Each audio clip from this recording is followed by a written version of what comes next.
Our first guest joins us with a powerful testimony of perseverance, faith, and hope. Many people ask, what is the meaning of suffering? Through tough challenges, our next guest has discovered that suffering can become a path to deeper faith. And so joining us from Syracuse, New York, is a former 5-time U.S. national champion junior cyclist, Justin Koelbl, to share with us more about his Catholic journey. Justin, thank you so much for joining us today. Welcome to the program. Hi, Father. Thank you so much for having me. Well, tell us a little bit about the sport of cycling. I mean, it's more than just going out for a little bike ride, right? We have endurance, we have mileage, we have all kinds of terrain. Tell us a little bit about what is involved in the sport of cycling.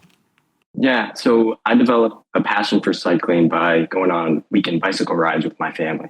I was born in Red Bank, and I just developed this passion for cycling. So this was endurance, just as a kid exploring parks. And then I got into racing, so it kind of goes a next level of intensity. So then in that, I went from local to national to international racing. So it is a sport that is widely practiced, but maybe not as many people know about it. So you were a national champion junior cyclist. Tell us a little bit about what that all is. Yeah, so I was able to race for a team in the U.S. and my brother also raced with me as well.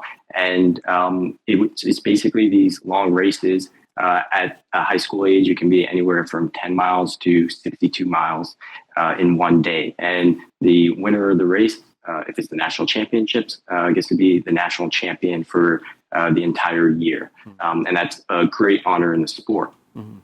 And that you were hopeful was going to lead to being able to be part of the very famous Tour de France. But you faced some real obstacles that weren't just a physical journey, right? So tell us a little bit about what that all was for you. Yeah, so I was invited to race in a team for France who develops riders to race the Tour de France. And it looked like my dreams were coming true. But then I noticed something unusual. My lower legs started to be in pain and fatigue. And it was like I had cinder blocks tied to the top of my feet. And in a short period of time, I went from being a national champion cyclist to needing a cane and ankle braces just to walk. And this was a mental and emotional blow. It was very hard in so many ways. And, so you're wanting to be here to talk to us a little bit about finding meaning in suffering. And that's a hard thing for people to say. When we're going through a difficult moment, it seems to be hopeless. There is no meaning. There's no reason for me to be suffering this way. But what have you come to understand about the meaning of suffering through your journey? Well, I suffered that same thoughts that to me, it appeared like meaningless suffering. And so I fell away from the church and I wasn't able to bike, but I applied the same passion to medical research and I became obsessed with medical research. And I was obsessed with finding solutions to help doctors. And I had success in this and slowing the progression. But when it came to suffering, I didn't want to have anything to do with God or the church because why is God doing this? And so I was miserable though. And it wasn't the physical suffering, it was being away from God and not knowing the meaning. That was my greatest agony. And it was actually my dad, who was convinced of God's care for us, for everyone, that eventually brought me back to the church. And I had to take on that difficult question, continue with it. Were you able to get to the bottom of what this all was for you, the physical issue that you were having? There's still work that has to be done. I have some improvements, and I'm very thankful for that, working with doctors and the research I did out of university.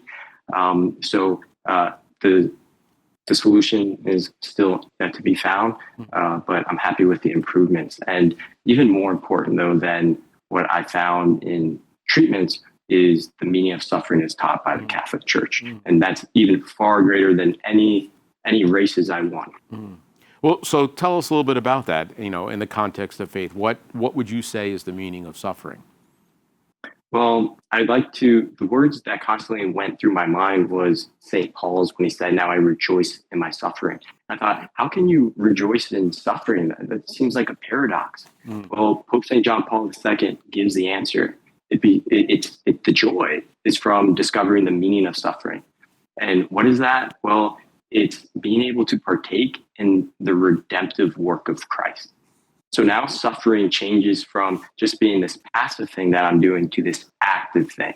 And I actually get to participate in even just this physical pain in saving the world with Christ, not because of anything I did, but because Christ just is so humble, invites us to cooperate with him.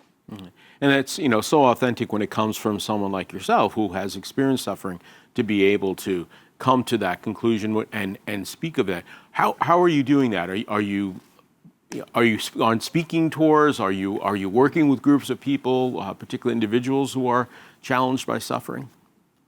Yeah, so I love talking about suffering. That sounds funny, but what caused me so much frustration now brings me so much joy because the answers are beautiful. And I wondered, how can I share this with others? So I started speaking, and you can find me at CatholicSpeakers.com. And I love speaking at parishes and events. And I'm writing a book on the topic of suffering. And it's so beautiful, and it has changed everything because Jesus transformed suffering on the cross. And that changed my life. And I'd like to share that with others. Do people look at you strangely when you have this, as you said, you'd love to talk about suffering? Do some people kind of not get where you're coming from? I think so, but I like that because it creates curiosity of what is it about this guy that likes to talk about suffering so much? Well, it's because of what Christ has done. So I like, if I get that reaction, I like it. And then also I'll find people who are like, oh yeah, I know that, I've been through it, and I have that same joy. Well, Justin, thank you for the courage to be able to share this part of your story and your life. And as you said, people can find out more about you at CatholicSpeakers.com. And hopefully you'll get a chance to visit some of our viewers in their various parishes. So thanks, Justin, so much for being with us today. Oh, I would love that. Thank you so much, Father.